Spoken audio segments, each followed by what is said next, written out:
Olá pessoal, eu sou o professor Egon. Vamos apresentar agora um vídeo sobre o amplificador Darwin, então na configuração seguidor de emissor. Então nós podemos verificar o circuito seguidor de emissor. O coletor ele está conectado no VCC, na análise CA ele vai estar conectado ao Terra e a saída está no emissor. Poderíamos ter uma configuração divisor de tensão. Eu optei por fazer uma configuração emissor estabilizado ou emissor estável. Se fosse divisor de tensão, eu teria aqui, em vez do RB, teria o R1 e teria o R2 ligando a base para o Terra também. O nosso Darlington, o VBE é em torno aí de 1,4, na realidade pode ser um pouco maior dependendo do componente, e o IC é beta Darlington IB, e a gente pode sempre falar que o IE é a soma do IC com o IB. Fazendo a análise CC, calcula-se primeiro a corrente de base, que é a tensão de alimentação menos a queda beta Darlington, sobre RB mais beta Darlington RE.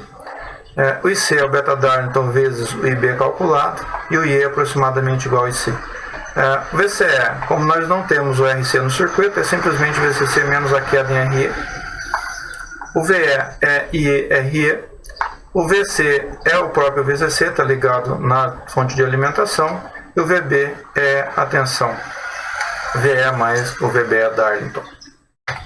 Fazendo então a análise a CA, nós temos um circuito. Nós vamos fazer 3 análises diferentes, né, nesse circuito. Por quê? Porque se a gente fizer um circuito sem a carga, tá, a impedância de entrada é diferente de um circuito com carga, né? E nós temos uma situação em que o REAC é o próprio RL, e a impedância de saída é diferente porque a carga nunca pode fazer parte da impedância de saída do meu circuito. Então, fazendo a primeira análise, é quando eu tenho uma análise sem carga, né? Eu só tenho então o REAC. Então, olhando da base, nós temos que a tensão está aplicada e tem a queda em RI e tem a queda em REAC. Transformando o IE em IB, nós separamos então o VI sobre IB, que vai ficar RI mais R beta Darlington REAC. Então a impedância de entrada é o RB em paralelo com o ZB. Se fosse um divisor de tensão, seria R1 em paralelo com R2 em paralelo com o ZB. A impedância RS' é R da fonte em paralelo com RB, e a impedância de saída é a impedância REAC em paralelo com RI mais R da fonte RS' sobre beta Darlington. Na realidade, esse valor aqui é um valor bastante baixo, né? Geralmente o paralelo dos dois vai dar muito próximo desse valor. A tensão de saída é o IE vezes o REAC, transformando para o IB aproximadamente beta Darlington IB REAC, e o IB é VI sobre ZB.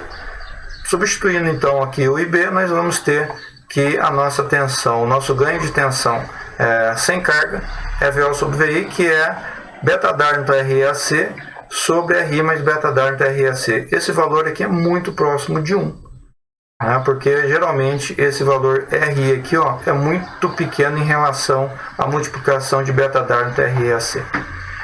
Na outra situação é quando eu tenho a carga, né? Então, quando eu tenho a carga, o que vai alterar no circuito é a impedância de entrada e o ganho com carga, claro.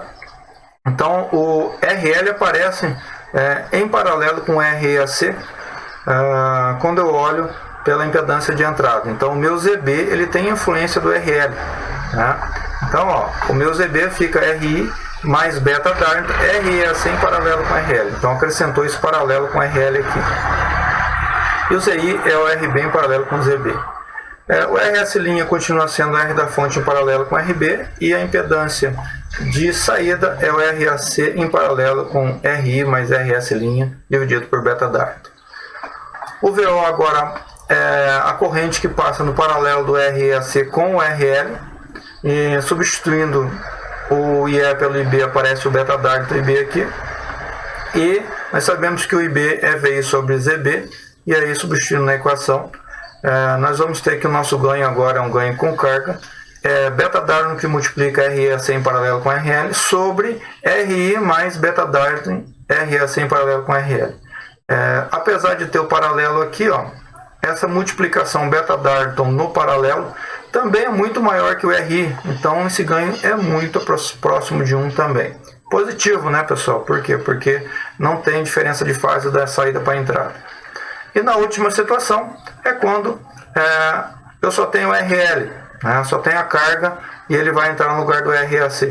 Então, o nosso VI ele vai ter a queda do IB em RI e do IE no RL.